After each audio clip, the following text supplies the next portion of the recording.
Hello friends, मैं अंबिका कुमारी और आप देख रहे हैं लेट्स लर्न विथ अंबिका। कैसे हैं आप सभी? उम्मीद है बहुत अच्छे होंगे। और यहाँ पे आपको पूरा का पूरा हिंदी साहित्य का फ्री कोर्स यहाँ पे मैं लेके आई हूँ आप सभी के लिए। तो हिंदी साहित्य आप यहाँ पे पूरे अच्छे तरीके से कंप्लीट कर सकते हैं। अभी तक हमने हिंदी साहित्य का इतिहास ग्रंथ बहुत अच्छे से देखा है। इसके बाद आदिकाल हमने बहुत अच्छे से कंप्लीट कर लिया है, पूरा थ्योरी पेपर। ठीक है, तो अगर आपने नहीं देखा है तो आप जाके देख सकते हैं। प्लेलिस्ट आपको मेरे डिस्क्रिप्शन बॉक्स में भी मिल जाएगी, वहाँ से भी आप देख सकते हैं। ठीक है, और पूरी थ्योरी क्लास आपको मिल जाएगी। इसके बाद हम भक्ति काल देखेंगे, फिर रीतिकाल, फिर आधुनिक काल। आधुनिक काल को भी जिस प्रकार से कैटेगराइज किया गया है, जैसे भारतेंदु युग, द्विवेदी युग, प्रगतिवाद, प्रयोगवाद, छायावाद, ये सभी कुछ हम यहाँ पे देखने वाले हैं। ठीक है, इसके बाद हम रचना क्रम से भी देखेंगे, जैसे उपन्यास को पहले देखेंगे, फिर कहानी देखेंगे, रिपोर्टाज, निबंध, सारा कुछ आपको जितना भी रचना परक जो होता है, जहाँ पूरा सिलेबस जो आपका है टीजीटी पीजीटी का, चाहे वो किसी भी एग्ज़ाम के लिए आपका इम्पॉर्टेंट है, आपका एनवीएस का एग्ज़ाम हो, केवीएस का एग्ज़ाम हो, आपका डी ट्रिपल एसबी का एग्ज़ाम हो, ठीक है, यूपी टीजीटी पीजीटी का एग्ज़ाम हो, ठीक है, यूपी टीजीटी पीजीटी का एग्ज़ाम हो, इसके बाद आपका ईएमआरएस का एग्ज़ाम हो, आपका बीपीएससी का एग्ज़ाम हो। ठीक है, ये सारे एग्ज़ाम के लिए आपका सिर्फ़ और सिर्फ ये एक कोर्स काफ़ी ज़्यादा बेनिफिशियल आपके लिए रहेगा, क्योंकि आपको जो मैं नोट्स जो आपके लिए प्रिपेयर कर रही हूँ वो प्रीमियम लेवल का है, क्योंकि पूरा नगेंद्र का पुस्तक और पूरी रामचंद्र शुक्ल की पुस्तक आपको उसका संपूर्ण निचोड़ यहाँ पे देखने को मिलेगा। ठीक है, तो बहुत मेहनत से आपके लिए सभी चीज़ें मैं कंप्लीट करके लेके आती हूँ, बहुत मेहनत लगती है। और इस आपसे सिर्फ इतना ही चाहिए कि आप इसको ज़्यादा से ज़्यादा लोगों तक पहुँचाइए, ज़्यादा से ज़्यादा शेयर कीजिए। आपको जितने भी लोग नहीं ले सकते हैं नोट्स वगैरह, उनके लिए फ्री ऑफ कॉस्ट सारी क्लासेस उपलब्ध है, वो आप अपनी मेहनत से उसको कंप्लीट कर सकते हैं। लेकिन जो लोग नोट्स को लेना चाहते हैं, ये पूरी नोट्स आपको मिल जाएगी ओनली 299 रुपीज़ में। ठीक है, 299 रुपीज़ आपका मंथली में रिचार्ज भी नहीं होता है। इतने कम पैसे में मैं आपको सारी चीज़ें प्रोवाइड करा रही हूँ। पूरा हिंदी साहित्य आपको मिल जाएगा 299 रुपीज़ में, प्लस आपको सारे टॉपिक वाइज क्वेश्चन प्रैक्टिस जो मैं करा रही हूँ, इसकी भी पीडीएफ आपको साथ में मिल जाएगी। आप देख रहे हैं इसके पूरे आपको क्वेश्चन प्रैक्टिस करने के लिए क्वेश्चन दिए गए हैं, सारे प्रीवियस ईयर क्वेश्चंस हैं। इसके अलावा सारे एक्सप्लेनेशन इसमें दिए गए हैं, तो बहुत ही अच्छी प्रैक्टिस आपकी हो जाएगी। तो इस नोट्स के लिए आप जो है यहाँ पे मेरे एक नंबर से जुड़ सकते हैं। मैं नंबर आपको दे देती हूँ, 7992287750। ये नंबर है व्हाट्सअप नंबर, इस पर आप मैसेज करेंगे, सिर्फ और सिर्फ मैसेज करेंगे। ठीक है, तो मैसेज कीजिएगा, आपको इसमें जोड़ लिया जाएगा एक ग्रुप में, जहाँ पे आपको सभी चीज़ें दी जाएंगी। तो जो भी आप जानना चाहते हैं आप मुझे टेलीग्राम में भी ज्वाइन हो सकते हैं, टेलीग्राम ग्रुप से भी ज्वाइन होकर उससे आप मुझे कॉन्टेक्ट कर सकते हैं। तो चलिए, ये सभी बातें हम यहाँ पे कर चुके हैं।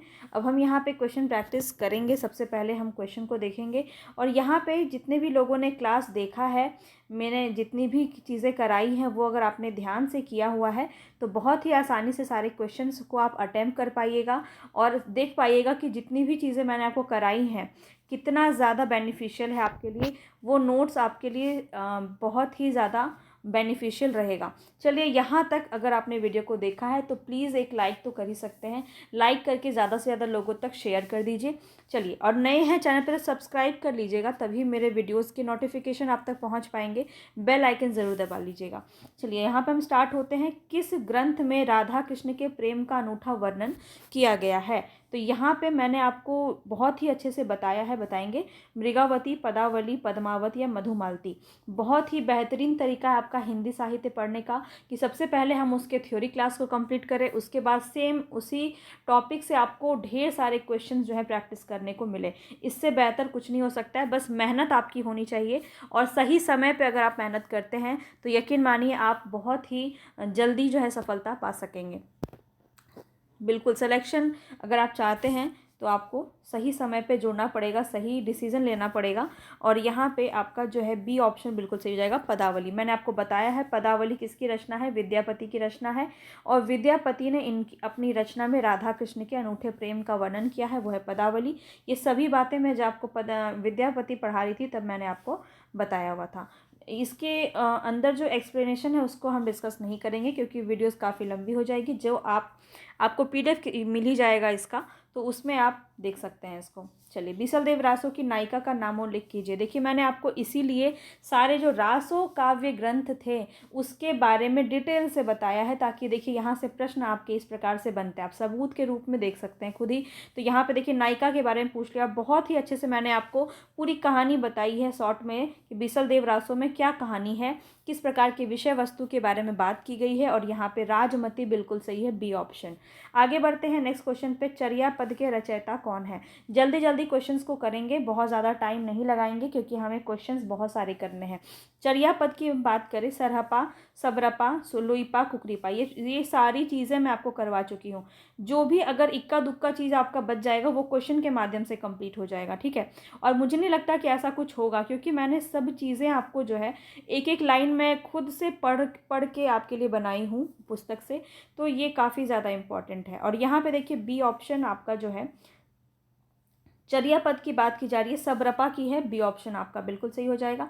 आगे बढ़ते हैं नेक्स्ट क्वेश्चन पे। देखिए ये आपका जो है एक पंक्ति दिया गया है, ठीक है, ये एक पंक्ति दिया गया है, यूपीपीएससी जीडीसी 2021 का ये क्वेश्चन है, ठीक है। पीयू चित्तौड़ न आवहियूं, सावन पहली तीज, जावे बाट विरहनी, खिन खिन अनवे खीज, संदेशो पिन साहिबा, पाछो फिरिय न देह, पंछी घायला पिजरे, छूटन दो रो संदेह। तो ये किसका है? खुमान रासो का है, बी ऑप्शन आपका यहाँ पे सही हो जाएगा। चलिए, हम अभी जो है जो भी इसका एक्सप्लेनेशन है उस पर हम ध्यान नहीं देंगे, क्योंकि फिर अगर हम उस पर ध्यान देंगे तो बहुत ज़्यादा दिक्कत हो जाएगी, ठीक है, टाइम बहुत ज़्यादा लग जाएगा। जयचंद्र प्रकाश किसकी रचना है? कल ही बताया है मैंने आपको इसके बारे में, कल ही हमने इसके बारे में पढ़ा है। जयचंद्र प्रकाश किसका है? भट्ट केदार का है, तो बिल्कुल आपका जो राइट ऑप्शन हो जाएगा वो बी हो जाएगा। आगे बढ़ते हैं नेक्स्ट क्वेश्चन पे। ये आपको सेम मैंने आपको ये पंक्ति करवाई हुई है, लिखवाया भी है आपको ये, ठीक है। सिद्धों और योगियों के रचनाओं के संदर्भ में यह कथन किसका है कि उनकी रचनाओं का जीवन की स्वाभाविक सारणियों, अनुभूतियों और दशाओं से कोई संबंध नहीं है, वे सांप्रदायिक शिक्षा मात्र है, अतः शुद्ध साहित्य की कोटि में नहीं आ सकते। सीधा सीधा ये बुक से क्वेश्चन उठाया गया है रामचंद्र शुक्ल का, तो यहाँ पे जो राइट ऑप्शन हो जाएगा वो हो जाएगा रामचंद्र शुक्ल, ए ऑप्शन बिल्कुल सही हो जाएगा। आगे बढ़ते हैं। कुमारपाल प्रतिबोध किसकी रचना है? देखिए ज़्यादातर जो है आदिकाल से जो प्रश्न बनेगा आपका वो रचना और रचनाकाल से बनेगा, जो मैंने आपको अलग से सारा रचना और रचना मैंने आपको रचनाकार के बारे में बताया हुआ है, अलग से सारी चीज़ें आपको करवाई गई हैं। तो पूरा नोट्स आप ज़रूर पढ़िएगा, बहुत कम पैसे लगते हैं, 299 रुपीज़ कुछ भी नहीं, आप एक महीने में इसको उड़ा देंगे। और ये एक 299 रुपीज़ में आपको पूरा साहित्य मिल रहा है, तो इसको एक जगह पे आप रख सकते हैं, जिससे आप होल लाइफ इसको पढ़ेंगे और कोई भी एग्ज़ाम आपका रुकेगा नहीं हिंदी साहित्य का, इस बात को भी आप ध्यान में रखेंगे। तो कुमारपाल प्रतिबोध किसकी रचना है, यहाँ पे हम इसके बारे में बात कर रहे हैं, तो ए बिल्कुल सही हो जाएगा, सोमप्रभ सूरी, ये भी मैं आपको करवा चुकी हूँ। तो अभी तक तो ऐसा कोई भी क्वेश्चन आपका नहीं आया है जो आपके नोट से बाहर है। चलिए, संदेश रासक के लेखक कौन है? नरपति नाल, अब्दुल रहमान, चंद्रबरदाई और जगनिक।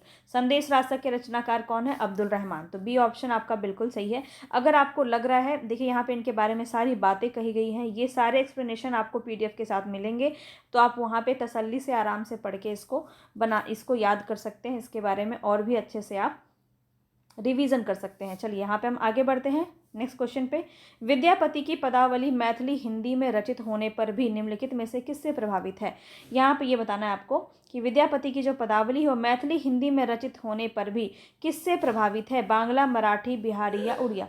तो यहाँ पे जो आपका राइट ऑप्शन हो जाएगा वो हो जाएगा बांग्ला, ए ऑप्शन आपका बिल्कुल सही हो जाएगा। चलिए, आगे बढ़ते हैं नेक्स्ट क्वेश्चन पे। अभी तो हमने सिर्फ विद्यापति को आदिकाल के रूप में पढ़ा है, जब हम विद्यापति के बारे में और भी पढ़ेंगे तब हम और इसके बारे में डिटेल से पढ़ेंगे। चलिए आगे देखते हैं। भला हुआ जो मारिया, देखिए ये वाली पंक्ति मैंने आपको करवाई हुई है कि नहीं। भला हुआ जो मारिया बानी हमारा कंतु, लजेज यू वसियन सिहू भई जगिया घरु अंतु। तो ये जो पंक्ति है यह किसकी है ये बताना है आपको, ये मैंने आपको करवाया हुआ है, तो बताएंगे यहाँ पे राइट ऑप्शन हेमचंद्र का है कि नहीं, करवा रखा है, डी ऑप्शन आपका बिल्कुल सही है। तो ये सभी आप देखिए कि इस प्रकार के प्रश्न आपके बनते हैं कि नहीं, ठीक है। असिस्टेंट प्रोफेसर और लेक्चरर के क्वेश्चन आपके ये थे। चलिए, तो उस लेवल तक के मैंने आपको सभी चीज़ें करवाए हुए हैं, ठीक है। आगे बढ़ते हैं नेक्स्ट क्वेश्चन पे। नेक्स्ट क्वेश्चन है, आदि काल को चारण काल इनमें से किस साहित्यिक के लेखक ने कहा है। अब देखिए, ये तो इस प्रकार के क्वेश्चन मैंने आपको बहुत बार करवाए हैं और साथ ही साथ थ्योरी में भी आपको बहुत अच्छे से पढ़ाए हुए हैं। तो यहाँ पे आपका राइट ऑप्शन क्या हो जाएगा, ध्यान रखिएगा, सी ऑप्शन आपका यहाँ पे बिल्कुल सही हो जाएगा, चारण काल। अब यहाँ पे देखिए, अगर आप ध्यान रखेंगे तो गिरियर्सन कहीं भी नहीं दिया हुआ है, तो गिरियर्सन अगर ऑप्शन में नहीं है तो आपको क्या लगाना पड़ेगा, रामकुमार वर्मा ही लगाना पड़ेगा। तो यहाँ पे आपका रामकुमार वर्मा है, ठीक है, क्योंकि गिरियर्सन यहाँ पे दिया हुआ नहीं है। गिरियर्सन होता तो चारण काल जो है उन्होंने ही दिया था। आपको बहुत अच्छे से मैंने बता रखा है कि चारण काल और क्या नाम यहाँ पे दिया गया है, तो आपको दोनों ही बातें ध्यान में रखनी है, ठीक है। तो यहाँ पे संधि एवं चारण काल कहा है आदिकाल को रामकुमार वर्मा ने, लेकिन यहाँ पे सिर्फ चारण काल लिखा हुआ है, पर ये क्वेश्चन ही गलत है वैसे तो। लेकिन अगर ऑप्शन आपका 4 दिया हुआ है तो वहाँ पे आप लगा सकते हैं। ये सभी बातें देखिए यहाँ पे आपको कही गई हैं, इसको हम यहाँ पे छोड़ते हैं अभी और क्वेश्चन की तरफ आगे बढ़ते हैं। अमीर खुसरो हिंदी साहित्य के किस काल से संबंधित हैं, तो यहाँ पे बहुत ही ईजी क्वेश्चन है, आदिकाल से संबंधित है, सी ऑप्शन आपका बिल्कुल सही हो जाएगा। अब यहाँ पे देखिए, इनके बारे में बहुत सारी बातें यहाँ पे लिखी हुई हैं और ये सब आप जो है पढ़ सकते हैं PDF में। चलिए आगे बढ़ते हैं, नेक्स्ट क्वेश्चन। अभी यहाँ पे कुछ लोगों का रिक्वेस्ट है जिन्होंने भी PDF ले रखा है, ये उनका रिक्वेस्ट है कि मैम सारी चीज़ें आप फ्री में करवा रही हैं तो फिर हमारा क्या ही फ़ायदा होगा। तो फ़ायदा ये होगा कि आपके पास ये होल टाइम ये चीज़ें रहने वाली हैं। जो लोग अभी यहाँ पे पढ़ रहे हैं उनको ये पूरा टाइम यहाँ पे इन्वेस्ट करके इसको पढ़ना पड़ेगा, लेकिन आपके पास PDF होगा तो आप आसानी से इसको पढ़ सकते हैं। लेकिन फिर भी आप सभी का रिक्वेस्ट है तो मैं 100 क्वेश्चन यहाँ पे करवाऊँगी। सभी जितने भी आदिकाल रीतिकाल जितने भी हैं आपके, भक्तिकाल, रीतिकाल, आधुनिक काल, जो भी मेरे टॉपिक्स होंगे उसके प्रत्येक के 100 क्वेश्चन मैं करवाऊंगी। बाकी जितने भी होंगे वो PDF से आप कर लीजिएगा, ठीक है। चलिए, दोनों तरफ की बातें रह जाएंगी, मेरी भी बातें रह जाएंगी क्योंकि मुझे भी प्रैक्टिस करवाना है थ्योरी के साथ साथ, तो इसलिए मेरी भी बातें रह जाएंगी और आपकी भी बातें रह जाएंगी। तो 100 क्वेश्चन हम यहाँ पर आदिकाल के करने वाले हैं, ठीक है। चलिए अभी हम यहाँ पर स्टार्ट करते हैं अपना क्वेश्चन। अब ये हमने पूरा कर लिया था।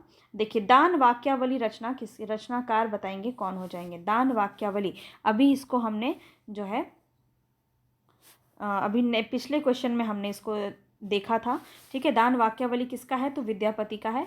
ए ऑप्शन यहाँ पे आपका सही हो जाएगा, ठीक है। चलिए, ये देखिए इनके बारे में कितनी बातें कही गई हैं, तो कितना ज़्यादा इम्पॉर्टेंट है ये आपके लिए, आप समझ सकते हैं इस चीज़ को, ठीक है। तो ये बहुत ज़्यादा ही इम्पॉर्टेंट है आपके लिए, इसको ध्यान में रखिएगा।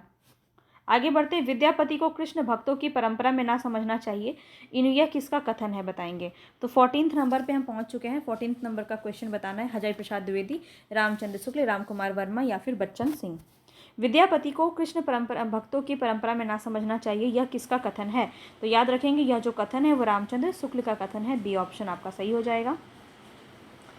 यहाँ पे और भी बहुत सारे लोगों ने बहुत सारी बातें कही हैं इनके बारे में, विद्यापति के बारे में, तो ये सब आप यहाँ पे याद कर सकते हैं, बहुत ही ज़्यादा इम्पॉर्टेंट है। मैं ये कहना चाहूँगी आप सबसे कि क्वेश्चन जितना इम्पॉर्टेंट है उसका एक्सप्लेनेशन पढ़ना इसमें उससे भी ज़्यादा इम्पॉर्टेंट है, क्योंकि एक्सप्लेनेशन में आपको एडिशनल इतनी सारी बातें बताई गई हैं जहाँ से प्रश्न आपके बन सकते हैं, ठीक है। तो वो भी आपको इक्वली इम्पॉर्टेंट है और बहुत ज़्यादा फ़ी नहीं है, आपका 299 रुपीज़ लग रहा है, तो आप आसानी से इसको ले सकते हैं, कोई भी ले सकता है। आपके मंथली मोबाइल रिचार्ज से भी कम है इसका फ़ी, तो बहुत ही आसानी से आप इसको अफोर्ड कर सकते हैं, तो इसको ले लीजिए, आपके लिए काफ़ी ज़्यादा बेनिफिशियल रहेगा। आगे देखते हैं, आदिकाल के अंतर्गत सरहपा, लुइपा आदि कवि किस साहित्य से संबंधित हैं। रासो साहित्य, जैन साहित्य, सिद्ध साहित्य या लौकिक साहित्य। 15 नंबर का क्वेश्चन है आपका, यहाँ पे बताएंगे राइट ऑप्शन क्या हो जाएगा। तो ध्यान रखेंगे यहाँ पे जो आपका राइट ऑप्शन है वो है सिद्ध साहित्य, ठीक है। यहाँ पे देखिए इसी प्रकार के क्वेश्चन को करने के लिए मैंने आपको कैटेगराइज करके, विभाजित करके बहुत ही अच्छे से मैंने आपको बताया है कि रासो साहित्य के अंदर क्या आता है, कौन कौन से कवि आते हैं, जैन साहित्य के अंदर कौन कौन से कवि आते हैं, सिद्ध साहित्य के अंदर कौन कौन से कवि आते हैं, लौकिक साहित्य के अंदर कौन कौन से कवि आते हैं। पूरा आपको आदिकाल बहुत ही व्यवस्थित तरीके से बताया गया है, पढ़ाया गया है, तो आप इस चीज़ को समझ सकते हैं। चलिए आगे बढ़ते हैं नेक्स्ट क्वेश्चन पे। नेक्स्ट क्वेश्चन है, निम्नलिखित काव्य धाराओं में से कौन सी काव्य धारा भक्ति काल के अंतर्गत नहीं आती है, बताइए। तो यहाँ पे जो आपका राइट ऑप्शन है कि भक्ति काल के अंतर्गत नहीं आती है, रासो काव्य धारा जो है वो भक्ति काल के अंतर्गत नहीं आती है, तो बी ऑप्शन आपका बिल्कुल सही है। आगे बढ़ते हैं नेक्स्ट क्वेश्चन पे। नेक्स्ट क्वेश्चन है हमारा, सिद्ध सामंत युग की कविताओं की सृष्टि आकाश में नहीं हुई, वे हमारे देश की ठोस धरती की उपज है। यह कथन किसका है, बताएंगे। कथन से क्वेश्चन आपका बहुत ज़्यादा बनता है। आप यहाँ पे इसीलिए आपको क्वेश्चन प्रैक्टिस कराया जा रहा है, ताकि क्वेश्चन के माध्यम से हर एक क्वेश्चन तक आप पहुँच सकें। ये सारे आपको जो है क्वेश्चन काफ़ी ज़्यादा प्रीवियस क्वेश्चन हैं, आप देख सकते हैं। इसके नीचे आपको सारे क्वेश्चन भी एग्ज़ाम के नाम भी दिए हुए हैं, जहाँ से आपके क्वेश्चन है आपको समझ में आ जाएगा। ठीक है, तो पूरा 126 सेट है ये, तो ये आपको करवाए जाएंगे। चलिए अब यहाँ पे देखिए आपका राइट ऑप्शन क्या हो जाएगा, तो ध्यान रखेंगे यहाँ पे आपका राइट ऑप्शन हो जाएगा। थोड़ा सा आप इसको दिमाग लगाते तो आंसर आप ऐसे भी निकाल लेंगे। Option number D, Rahul Sankrityayan बिल्कुल सही हो जाएगा। ठीक है, क्योंकि राहुल सांकृत्यायन ने ही सिद्ध सामंत युग कहा था आदिकाल को, इससे भी आप थोड़ा सा इसको लगा सकते थे। आगे देखिए, जिस साहित्य में केवल धार्मिक उपदेश हो उससे वह साहित्य निश्चय रूप से भिन्न है, जिसमें धर्म भावना प्रेरक शक्ति के रूप में काम कर रही हो। धार्मिक साहित्य होने मात्र से कोई रचना साहित्यिक कोटि से अलग नहीं की जा सकती। यह कथन किसका है, ये आपको बता देख लेते हैं आगे। इसका क्वेश्चन इसका क्या होगा, किसका है ये कथन, ये बताना आपको। तो ये आपको सीधा सीधा मैं बता देती हूँ, हजारी प्रसाद द्विवेदी का ये कथन है। ठीक है, हजारी प्रसाद द्विवेदी का ये कथन है, ध्यान रखेंगे। आगे बढ़ते हैं नेक्स्ट क्वेश्चन पे। नेक्स्ट क्वेश्चन है कि इस संबंध में इसके अतिरिक्त और कुछ कहने की जगह नहीं कि यह पूरा ग्रंथ वास्तव में जाली है। यह किसने कहा है, पृथ्वीराज रासो के बारे में यह कथन किसका है। तो आपको पूरा मैंने लिखवाया है कि किन्होंने पृथ्वीराज रासो को किन्होंने जाली कहा है, मतलब किन्होंने प्रमाणिक कहा है, किन्होंने अप्रमाणिक कहा है और किन्होंने अर्ध प्रमाणिक कहा है। ये सारी बातें मैं आपके साथ डिस्कस कर चुकी हूँ ऑलरेडी, और आप बहुत ही आसानी से इसका आंसर बता सकते हैं कि रामचंद्र शुक्ल बिल्कुल सही हो जाएगा। क्योंकि आपका ये तीन आप जो यहाँ पे देख रहे हैं, ये तीनों ऑप्शन काफ़ी अलग है। रामचंद्र शुक्ल को देखते ही आप समझ जाएंगे कि इन्होंने ही सबसे पहले जो है इसको अप्रमाणिक माना है। आगे बढ़ते हैं, यहाँ पे आप देखिए सभी कुछ दिया हुआ है, आप खुद से यहाँ पे देख सकते हैं, सारी चीज़ें यहाँ पे आपकी दी गई हैं। चलिए आगे बढ़ते हैं। नेक्स्ट क्वेश्चन है कि इस ग्रंथ में श्रृंगार की ही प्रधानता है, वीर रस का किंचित आभास मात्र है। रामचंद्र शुक्ल की यह मान्यता किस ग्रंथ के संदर्भ में है, ये आपको बताना है। ठीक है, इस ग्रंथ में श्रृंगार की ही प्रधानता है, वीर रस का किंचित आभास मात्र है। यह किसके बारे में रामचंद्र शुक्ल का ये कथन है, तो ये आपको बताना है। यहाँ पे राइट ऑप्शन हो जाएगा बीसल देव रासो। ठीक है, बीसल देव रासो के बारे में इन्होंने कहा है, बी ऑप्शन यहाँ पे बिल्कुल सही हो जाएगा। और इसका पूरा एक्सप्लेनेशन आप पढ़ेंगे ना तो काफ़ी अच्छे से आप इसको समझ जाएंगे कि क्या और इसके अंदर बातें आपकी कही गई हैं। ठीक है, चलिए, तो ये काफ़ी इंपॉर्टेंट है, इसको ज़रूर आपको पढ़ना है, स्किप नहीं करना है, क्योंकि यहाँ से आपका और भी ज़्यादा जो है कॉन्सेप्ट क्लियर होगा। वे सांप्रदायिक शिक्षा मात्र है, अतः शुद्ध साहित्य की कोटि में नहीं आ सकते। सिद्धों, नाथों और योगियों की रचनाओं के विषय में यह मत किसका है, बहुत बार मैं आपको बता चुकी हूँ। और देखिए बीपीएससी के एग्ज़ाम में भी यहाँ से क्वेश्चन आपका 2 बार बन चुका है। तो यहाँ पे बताएंगे आप कौन सा आपका जो है सही हो जाएगा। ठीक है, तो यहाँ पे आपका जो है सी ऑप्शन बिल्कुल सही हो जाएगा। चलिए आगे बढ़ते हैं। राउरवेल, कल ही पढ़ाया है आपको राउरवेल, बताएंगे राउरवेल के विषय में कौन सा तथ्य सही नहीं है। देखिए इस प्रकार के प्रश्न आपके बनते हैं कि नहीं। इसके रचयिता रोड़ा कवि नामक कवि माना जाता है, यह मूलतः शिलांकित रचना है, यह गद्य पद मिश्र चंपू काव्य है, राहुल नामक नायक का शौर्य वर्णन है। अब देखिए आप जिन्होंने भी इसमें पढ़ाई की है, जिन्होंने कल का क्लास देखा है, वो बहुत ही आसानी से इसका आंसर बता सकते हैं। बहुत ही अच्छा क्वेश्चन है, और यहाँ पे आप सभी को पता है कि डी ऑप्शन यहाँ पे सही हो जाएगा, क्योंकि राहुल नामक नायक नहीं है, नायिका है। इसीलिए मैं आपको जो है हर रचना के बारे में बताती हुई आ रही हूँ, क्योंकि यहाँ से प्रश्न आपका बनता है। पहले नहीं बनता था, पहले सिर्फ साहित्य में आपके रचना और रचनाकार के नाम पूछे जाते थे, लेकिन अब ऐसा नहीं है। तो जिस प्रकार से आपके एग्ज़ाम का लेवल हो रहा है, उसी प्रकार से हमें जो है इसकी तैयारी भी रखनी है। ठीक है, तो इसीलिए हम यहाँ पे इसको ध्यान में रखते हुए चलेंगे। ठीक है, तो यहाँ पे आपका राहुल नामक नायिका है, जिसके पूरे वर्णन किए गए, नखशिख वर्णन इसमें किया गया है। ये सारी बातें मैं आपको बता चुकी हूँ। ठीक है, चलिए आगे बढ़ते हैं। नेक्स्ट क्वेश्चन है यहाँ पे, हिंदी का प्रथम कवि किसको किसने माना। ये काफ़ी बार मैं आपको बता चुकी हूँ, और सबसे पहले आदिकाल में हमने इसी को पढ़ा था। उम्मीद है आप सभी ने देखा होगा। शिव सिंह सेंगर ने किसको क्या माना है, राम कुमार वर्मा ने किसको माना है, राहुल सांकृत्यायन ने किसको माना है और गणपति चंद्र गुप्त ने किसको माना है। तो ये पूरा हमको यहाँ पे बताना है। शिव सिंह सेंगर ने किसको माना है, तो पुष्प दंत या फिर पुष्प या पुंड को माना है, तो ए का 4 हो जाएगा। राम कुमार वर्मा ने किसे माना है, स्वयंभू को माना है। राहुल सांकृत्यायन ने किसे माना है, सरहपा को माना है। गणपति चंद्र गुप्त ने किसे माना है, शालिभद्र सूरी को माना है। ध्यान रखेंगे, और भी 2-4 हैं, उसको भी याद रखिए। हजारी प्रसाद द्विवेदी ने किसे माना है, अब्दुल रहमान को। फिर माता प्रसाद गुप्त, जयदेव सिंह, इन्होंने गोरखनाथ को माना है। चंद्रधर शर्मा गुलेरी ने राजा मुंज को माना है। ये सभी चीज़ें मैं आपको करवा चुकी हूँ, ठीक है। तो चलिए आगे बढ़ते हैं नेक्स्ट क्वेश्चन पे। यहाँ भी देखिए आपका दिया हुआ है, आगे बढ़ते हैं। कौन सा विकल्प यहाँ पे सुमेलित नहीं है वो बताना है। श्रावकाचार देवसेन का है, ये तो सही है।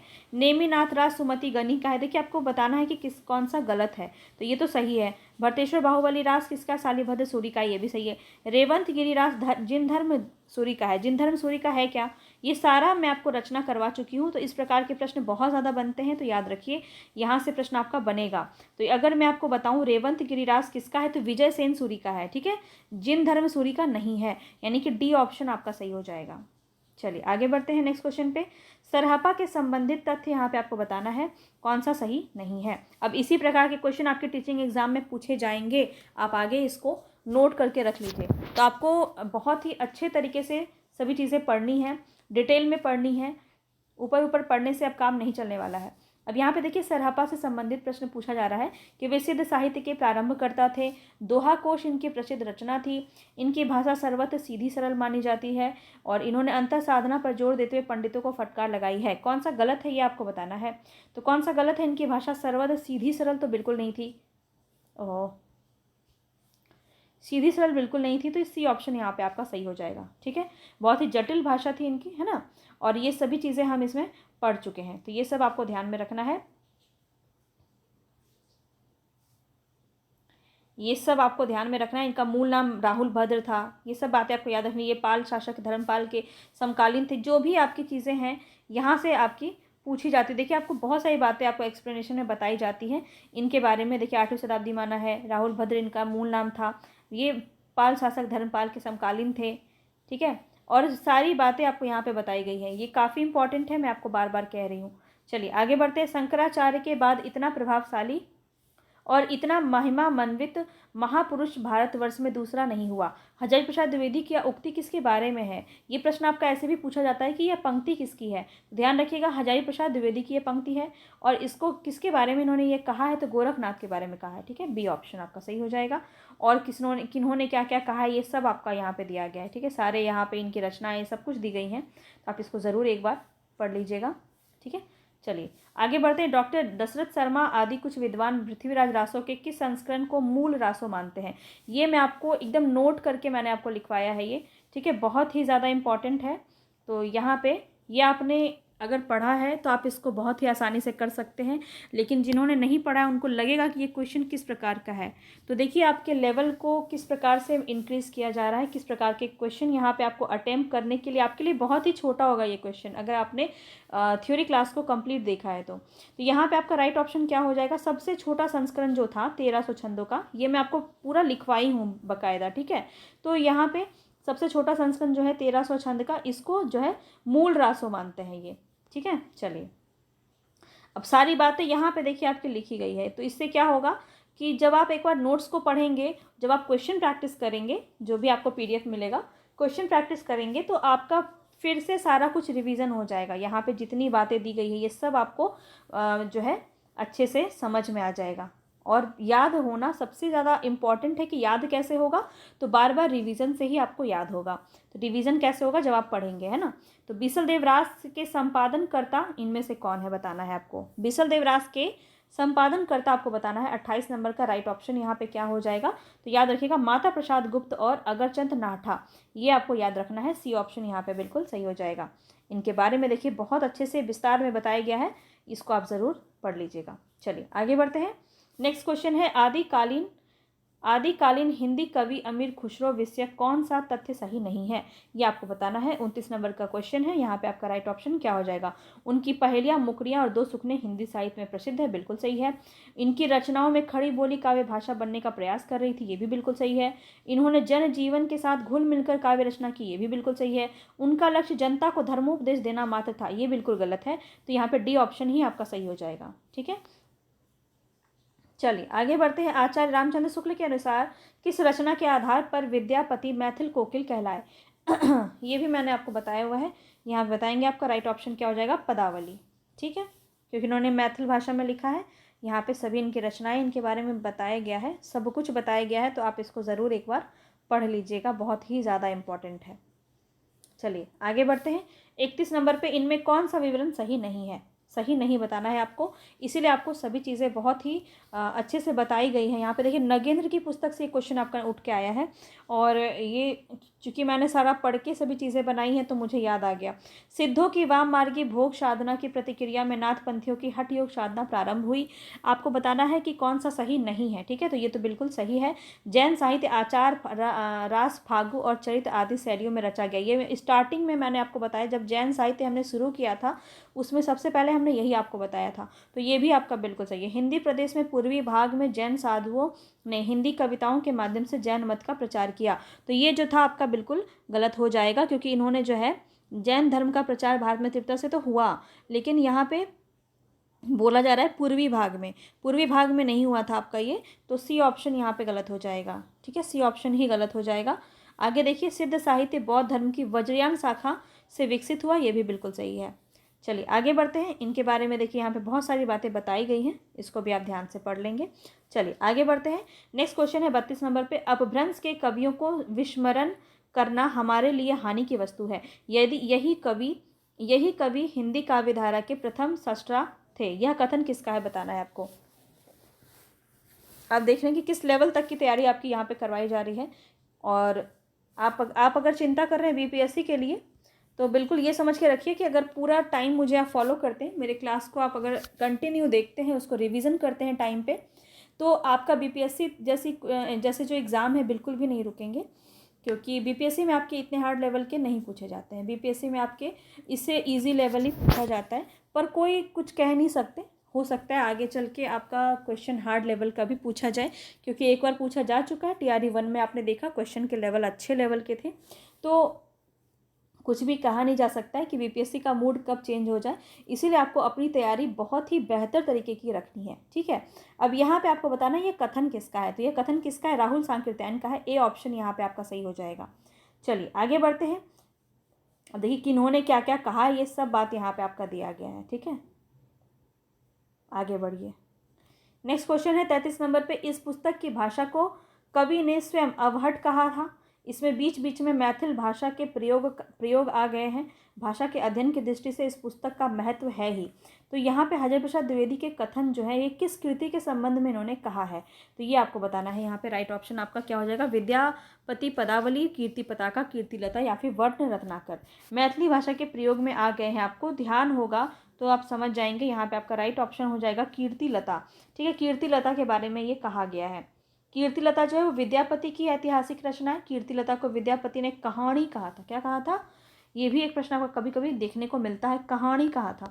तो ये भी आपको ध्यान में रखना है। कीर्तिलता और कीर्तिपताका इनकी अवहट वाली रचना है, अपभ्रंश अवहट के अंदर ये आ जाती है। और इसमें इन्होंने अपने आश्रयदाता कीर्ति सिंह और शिव सिंह के वीरता का वर्णन किया है। ये सभी बातें याद रखेंगे। चलिए आगे बढ़ते हैं नेक्स्ट क्वेश्चन पे। नेक्स्ट क्वेश्चन है यहाँ पे आपका, साधारणतः सन ईस्वी की 10वीं से लेकर के 14वीं शताब्दी के काल को हिंदी साहित्य का आदिकाल कहा जाता है। हिंदी के प्रारंभिक काल विषयक का कथन यह किस विद्वान द्वारा कहा गया है?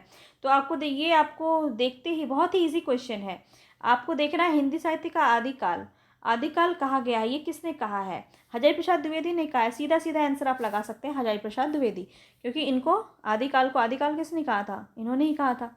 चलिए आगे बढ़ते। चौपाई दोहे का सबसे पुराना प्रयोग शायद यही है। जो कुछ पुराना साहित्य उपलब्ध है उससे लगता है कि पूर्वी प्रदेश के बौद्धों सिद्धों में ही इस शैली में लिखना शुरू किया था। सरहपा विषयक यह कथन किसका है बताएंगे। 35 नंबर क्वेश्चन पे हम पहुंच चुके हैं और यहाँ पे हजारी प्रसाद द्विवेदी, डी ऑप्शन आपका बिल्कुल सही हो जाएगा। ठीक है, तो ये हजारी प्रसाद द्विवेदी द्वारा ही कहा गया है सरहपा के बारे में। ठीक है, यहाँ पे सारी बातें आपकी बताई जा रही है इनके बारे में, तो इसको डिटेल से ध्यान से समझ के पढ़ेंगे, बहुत ही ज़्यादा इंपॉर्टेंट है। अब यहाँ बताएंगे सुमेलित कौन सा नहीं है। चंदन बाला, इस प्रकार के देखिए क्वेश्चन आपके कितने बार बने हैं बीपीएससी में। सुमेलित नहीं है चंदन बाला रास, आसबू स्थूलीभद्र रास, विजय सेन सूरी, उक्ति व्यक्ति प्रकरण, दामोदर पंडित, वर्ण रत्नाकर, ज्योतिश्वर ठाकुर। अब देखिए ये क्वेश्चन मैंने आपको, ये सारे जो रचना है ये मैं आपको कल ही करवाई हूँ, तो ये आपको बहुत अच्छे से याद होना चाहिए, क्योंकि देखिए स्थूलीभद्र रास जो है वो किसका हो जाएगा, तो याद रखेंगे स्थूलीभद्र रास जो है वो जिन धर्म सूरी का होगा, है ना, जिन धर्म सूरी का होगा, विजय सेन सूरी का नहीं होगा। बाकी सब तो सही है। चंदन बाला रास आसगू का ही है, उक्ति व्यक्ति प्रकरण दामोदर पंडित का है, वन रत्नाकर ज्योतिश्वर ठाकुर का है। ये सब मैं आपको करवा चुकी हूँ, कल ही करवाया है, तो जाके ज़रूर देखिएगा, बहुत इंपॉर्टेंट है। कुवलय माला कथा के लेखक हैं, कुवलय माला कथा के लेखक हैं सोमप्रभ सूरी, उद्धोतन सूरी, धर्म सूरी, मुनिजन विजय। तो यहाँ पे 37 नंबर में आपका राइट ऑप्शन क्या हो जाएगा, उद्धोतन सूरी, बी ऑप्शन आपका बिल्कुल सही हो जाएगा। ठीक है, चलिए आगे बढ़ते हैं नेक्स्ट क्वेश्चन पे। या इनके बारे में सारी बातें आपकी कही गई है जो इंपॉर्टेंट है। अब आगे बढ़ते हैं, नेक्स्ट क्वेश्चन है यहाँ पे, पुंड या पुष्प को हिंदी का प्रथम कवि किसने माना है। बहुत ही इंपॉर्टेंट है ये क्वेश्चन आपका, और काफ़ी बार पूछा जाता है। देखिए यूपी पीजीटी में ये क्वेश्चन आपका बना है 2021 में, और शिव सिंह सेंगर आपका बिल्कुल सही हो जाएगा। ठीक है, डी ऑप्शन। चलिए आगे बढ़ते हैं, किसने क्या किसको माना, यहाँ पे रिवीजन आपका ये हो जाएगा एक्सप्लेनेशन के माध्यम से। चलिए आगे बढ़ते हैं, नेक्स्ट क्वेश्चन है, रत्नाकर जोपम कथा पुस्तक का संबंध किससे है। रत्नाकर जोपम कथा पुस्तक का संबंध किससे है, महायानी सिद्ध, वज्रयानी सिद्ध, नाथ या फिर जैन, किससे संबंधित है ये आपको बताना है यहाँ पे। तो बी ऑप्शन सही हो जाएगा, वज्रयानी सिद्ध से संबंधित है। चलिए ये देखिए, ये आपको इसीलिए कल आपको सारा जो है पंक्ति मैंने अमीर खुसरो का करवा रखा था, ये सेम पंक्ति मैंने आपको करवाया हुआ है। जेहाल मिस्की मकुन तगाफुल दुराए नैना बनाए बतिया, ये बताओ कल करवाया है कि नहीं। ये सेम पंक्ति मैंने आपको कल करवाया है, देखिए यूपी पीजीटी में आ गया है। और देखिए रामचंद्र शुक्ल की जो पुस्तक है उसकी खासियत मैं आपको बताऊंगी ये, कि कथन वहाँ से सीधा सीधा उठाया जाता है। ठीक है, तो वहाँ से मैं आपको सारे कथन करवाऊंगी, बेफिक्र रहिए, सारी चीज़ें आपको बहुत अच्छे लेवल की करवाई जाएंगी। ठीक है, बस आपको बने रहना है और ज़्यादा से ज़्यादा लोगों तक शेयर करना है, इतना तो आप कर ही सकते हैं। चलिए आगे यहाँ पे देखिए, तो मैं आपको बता ही चुकी हूँ अमीर खुसरो का है ये, ए ऑप्शन आपका बिल्कुल सही हो जाएगा। मेरे साथ बस आप जुड़े रहिए और बिना किसी पैसे को लगाए भी आप यहाँ पे अच्छे से अच्छे एग्ज़ाम के लेवल को आप क्रॉस कर सकते हैं। क्योंकि यहाँ पे अगर मैं आपको एक छोटा सा बात बताना चाहूँगी, ये मेरे पे बीता है, इसीलिए मैं ये बात आपको बता पा रही हूँ। हिंदी साहित्य जो यूजीसी नेट तक का या फिर बहुत ज़्यादा 7,000 तक का मैंने पेड किया है ऑलरेडी। ठीक है, और इसके बाद जो मुझे पढ़ाया गया, जो मुझे पीडीएफ दिए गए, जो भी चीज़ें मुझे दी गई, बहुत ही प्रतिष्ठित संस्थान से मैंने लिया था। सभी उनका नाम जानते हैं, आप सभी जानते हैं, पर मैं नाम नहीं लूँगी। तो उनके द्वारा दिया गया जो नोट्स था, उनके द्वारा जो दिया गया कंटेंट था, वो मुझे लगता है कि अभी वो बिहार टेट में भी उससे ऊपर लेवल का पूछा जाता है। तो मुझे लगता है कि ज़्यादा से ज़्यादा पैसे ले करके कोई फ़ायदा नहीं है। मैं अपने एक्सपीरियंस से आपको बता रही हूँ कि बहुत ज़्यादा ये लोग फ़ी भी ले लेते हैं और आपको सही चीज़ें उपलब्ध भी नहीं कराते हैं।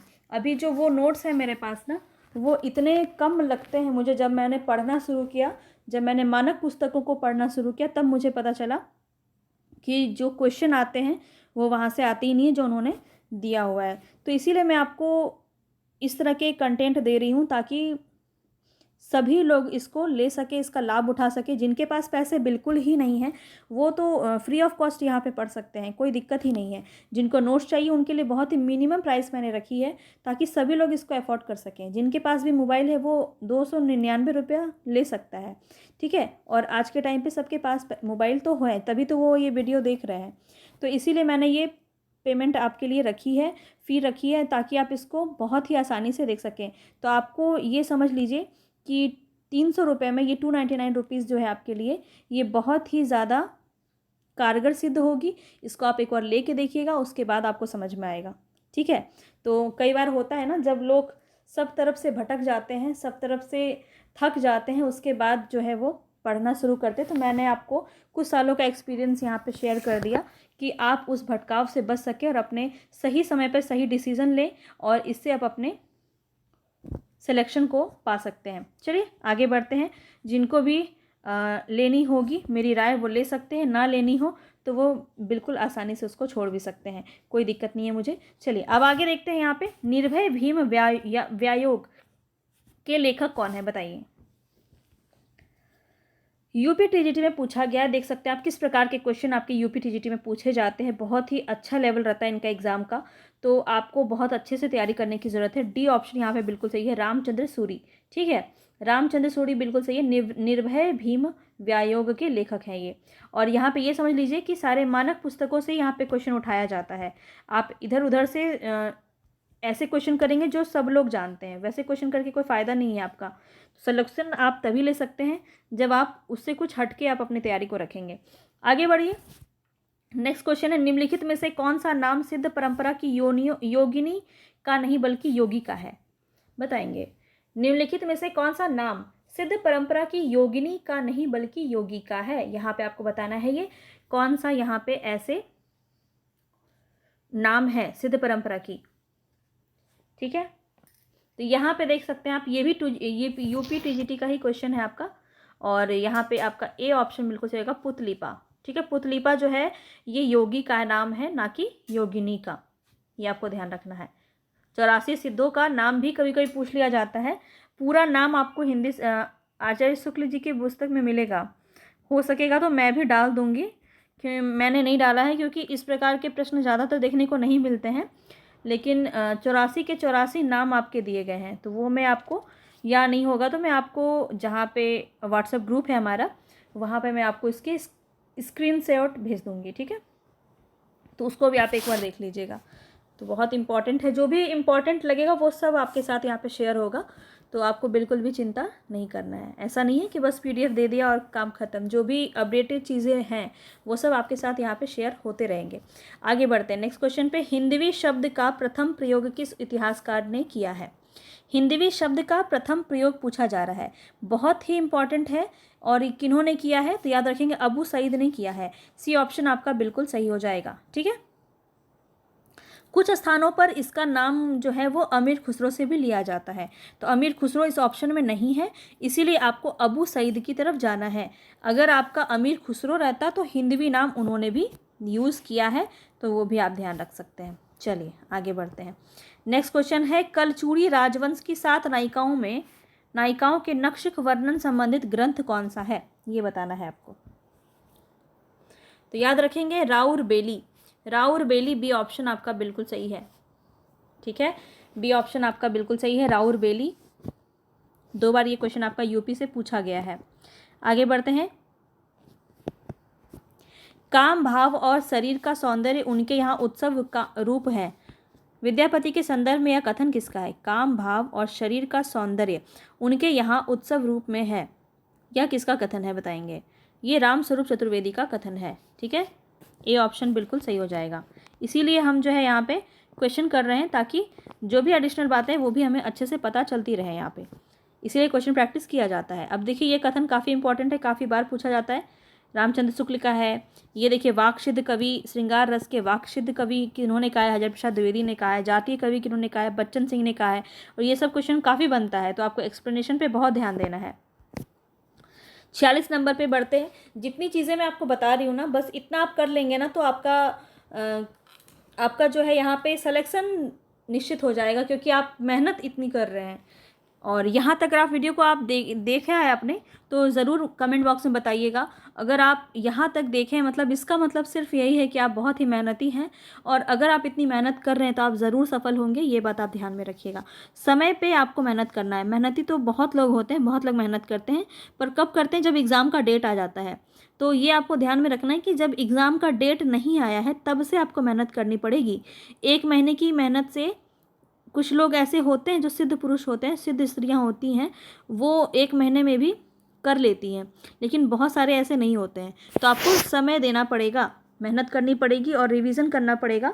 इतनी चीज़ें आप अगर करते हैं तो बहुत अच्छे से आपका हिंदी साहित्य में कमांड में ज़रूर लेके आऊँगी, ये आप बात ध्यान रखेंगे। अपभ्रंश में दोहा काव्य की परंपरा का आरंभ किस कवि ने किया है? बताइए। अपभ्रंश में दोहा काव्य की परंपरा का आरंभ, ये भी मैंने आपको बताया हुआ है। यहाँ पे आपका राइट ऑप्शन क्या हो जाएगा? और जो इंदु, ठीक है, बी ऑप्शन आपका बिल्कुल सही हो जाएगा। अपभ्रंश में दोहा काव्य की परंपरा का जो प्रारंभ है वो जो इंदु ने ही किया है। परमात्म प्रकाश और योगसार इन्हीं की रचना है, मैंने आपको बताया हुआ है, दोनों छठी शताब्दी की रचना है। चलिए आगे बढ़ते हैं। इनके बारे में जितनी इंपॉर्टेंट बातें वो सब आपकी बताई गई है। नेक्स्ट क्वेश्चन पे बढ़ रहे हैं। नेक्स्ट क्वेश्चन है यहाँ पे 63 नंबर पे पहुँच गए। निम्नलिखित में से कौन सी अमीर खुसरो की रचना नहीं है? पहेलियाँ या मुकरियाँ, परीक्षा, अब आप देखते ही समझ गए होंगे। बी ऑप्शन सही हो जाएगा, परीक्षा पुरुष परीक्षा, सॉरी। और ये पुरुष परीक्षा किसकी है ये भी आप मुझे कमेंट बॉक्स में बताइएगा, ठीक है। चलिए आगे बढ़ते हैं। निम्नलिखित में से कौन निर्गुण भक्ति धारा का नहीं है? बताएंगे। रैदास, नानक, कबीर, विद्यापति। अब ये निर्गुण भक्ति धारा यहाँ पे क्यों आ गया? चलिए आ गया तो हम कर लेते हैं, पर यहाँ पे ये नहीं आना चाहिए क्योंकि अभी हम भक्ति काल हमने पढ़ा नहीं है। तो निर्गुण भक्ति धारा का कवि कौन नहीं है ये आपको बताना है। ये इसलिए भी आया होगा क्योंकि यहाँ पे विद्यापति जी हैं, तो डी ऑप्शन आपका बिल्कुल सही हो जाएगा। बाकी सभी जितने भी हैं वो निर्गुण भक्ति धारा के हैं। जब हम भक्ति काल करेंगे बहुत अच्छे से सभी बातें आपको समझ में आ जाएगी। आगे बढ़ते हैं। ढोला मारूरा दोहा, ये देखो कल ही करवाया था मैंने आपको। ढोला के पिता का नाम क्या है? देखिए आ गया ना इस प्रकार का प्रश्न। मैंने आपको इसीलिए सारी चीज़ें बताई, इसकी कहानी मैंने आपको बताई है। अब आप ढोला और मारवनी को कभी भूल नहीं पाएंगे, दोनों की कहानी, ठीक है। तो इसीलिए मैं आपको जो है थोड़ी कहानी भी बताती चलती हूँ ताकि आपको याद रहे, आप इसको रिलेट कर पाएँ। तो यहाँ पे देखिए आपका राइट ऑप्शन क्या हो जाएगा? राजा नल हो जाएगा। नल के साथ हो जाता है ना यहाँ पे, उनका पुत्र होता है ढोला। आपने क्लास देखा होगा तो बहुत आसानी से इसको बता पाएंगे। देखिए कोई भी क्वेश्चन को देखने के लिए आपका इम्पॉर्टेंट है कि आप इसको ज़रूर पढ़े हों। जो भी क्लासेस में लेके आ रही हूँ उसको बस आप पढ़ते जाइए, सभी चीज़ें आपको आ जाएंगी। आगे बढ़िए। गोरखनाथ का समय 11वीं शताब्दी का माना है किन्होंने? कौन से विद्वान है जिन्होंने गोरखनाथ का समय 11वीं सदी का माना है? देखिए ये सारे प्रश्न बहुत इंपॉर्टेंट हैं और मैंने आपको करवाए हुए हैं, बताएंगे। यहाँ पे सारा ही नाम मैंने आपको बताया हुआ है। देखिए डॉक्टर पीताम्बर दत्त बर्दवाल जो है इन्होंने माना है। यहाँ पे डी ऑप्शन आपका सही हो जाएगा। नाथ पंथ सिद्धों की परंपरा से ही छटकर निकला है, यह कथन किसका है? नाथ पंथ सिद्धों की परंपरा से ही छटकर निकला है, बताएंगे। सभी जो जितने भी सभी इतिहासकार हैं उन्होंने अपने अपनी पुस्तक में अलग अलग बातें लिखी हैं। तो यहाँ पे सभी चीज़ें आपको एक रूप में क्वेश्चन के माध्यम से मिल जाएंगी। तो इसको ज़रूर करते रहना है, आपको रिवीजन बार बार कीजिए, सभी चीज़ें आपको याद हो जाएंगी। यहाँ पे रामचंद्र शुक्ल बिल्कुल सही हो जाएगा, डी। आगे बढ़ते हैं नेक्स्ट क्वेश्चन पे। नेक्स्ट क्वेश्चन है यहाँ पे पिंगल मिश्रित भाषा की रचना है। पिंगल मिश्रित भाषा की रचना है। मुहणोत, नैनसी रिख्यात, पृथ्वीराज रासो, अचल दास खींची की वचनिका, पाबूजी रा दूहा। तो बताएंगे कौन सा हो जाएगा? पृथ्वीराज रासो जो है वो पिंगल मिश्रित भाषा की रचना है, बिल्कुल बी ऑप्शन सही हो जाएगा। देखिए सब बहुत सारी बातें यहाँ पे बताई गई है। आगे चलते हैं। आदिकालीन हिंदी के संबंध में कौन सा उपयुक्त नहीं है? संयोगात्मकता की ओर झुकाव, ड़ ध्वनि का विकास, ढ ध्वनि का विकास, संयुक्त स्वर ए का प्रयोग। बताएंगे कौन सा उपयुक्त नहीं है, ये आपको बताना है। इससे आपको पता चलता है कि ये तीनों आपके सही हैं। संयोगात्मकता की ओर झुकाव नहीं है, बाकी ड ढ और ए स्वर का विकास, यहाँ पे ध्वनि का विकास ज़्यादातर देखने को मिलता है। आगे बढ़ते हैं। यहाँ पे देखिए बहुत अच्छे से आपको सभी बातें बताई गई हैं, इसको ज़रूर आप एक बार पढ़ लीजिएगा। अब आगे चलते हैं। नेक्स्ट जो आपका क्वेश्चन है, कमान बान छूटहि अपार, लागत लोह इस सारी धार, घमसान धान सब वीर सेत, घन स्त्रोन बहत अस रकत रेत।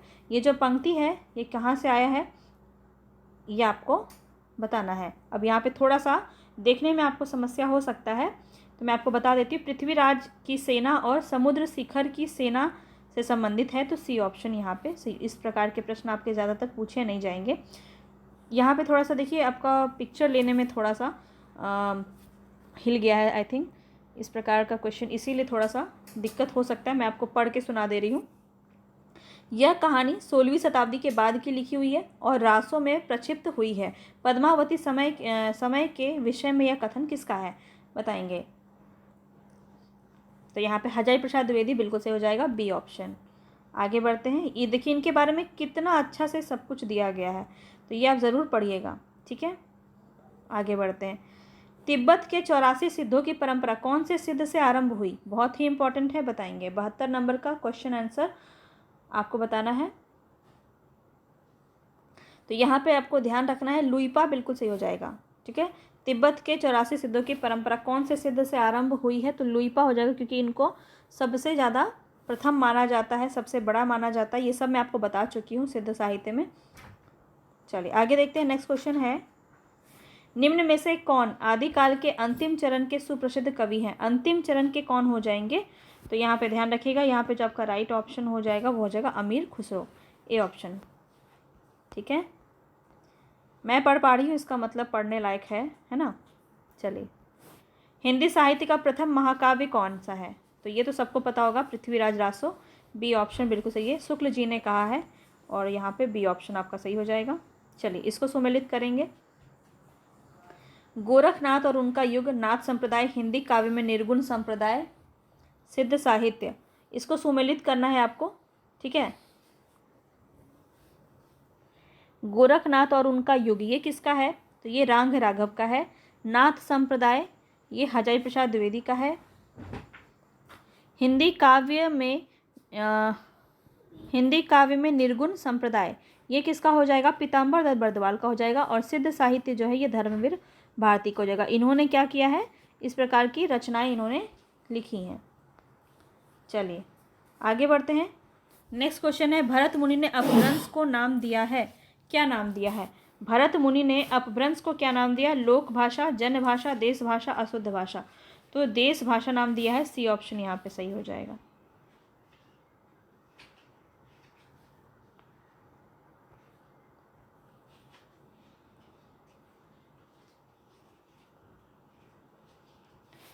जन्म काल की दृष्टि से कौन सा यहाँ पे सही क्रम होगा, ये बताना है आपको।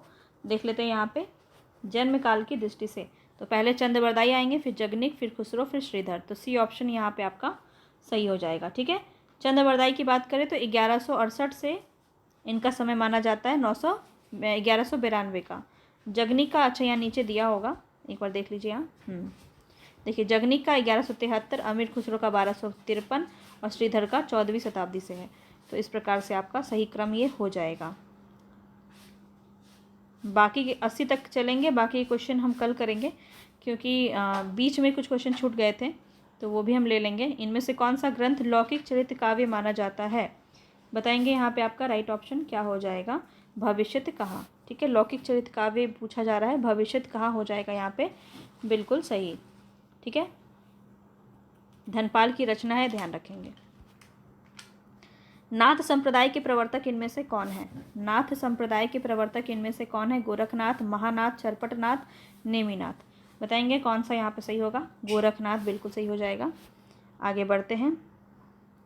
महापुराण के रचनाकार कौन है, अब्दुल रहमान, पुष्पदंत, धनपाल और स्वयंभू, तो यहाँ पे जो आपका राइट ऑप्शन है वो हो जाएगा ऑप्शन नंबर बी, पुष्पदंत, ठीक है। तो इस प्रकार से पूरा यहाँ पे हमने ख़त्म कर लिया है, लेकिन देखिए बीच के कुछ क्वेश्चन छूट गए थे, एक बार मैं आपको दिखा देती हूँ, तो वो कल हम ले लेंगे और पूरा 100 तक कर लेंगे, कल ख़त्म हो जाएगा। इसके बाद के जितने भी क्वेश्चन बचते हैं वो आपको PDF के साथ मिलेंगे, तो वो आप वहाँ से कंप्लीट कर लीजिएगा, क्योंकि फिर जो पैसे दे रहे हैं तो उनके लिए कुछ तो अलग होना चाहिए ना। देखिए यहाँ पे 32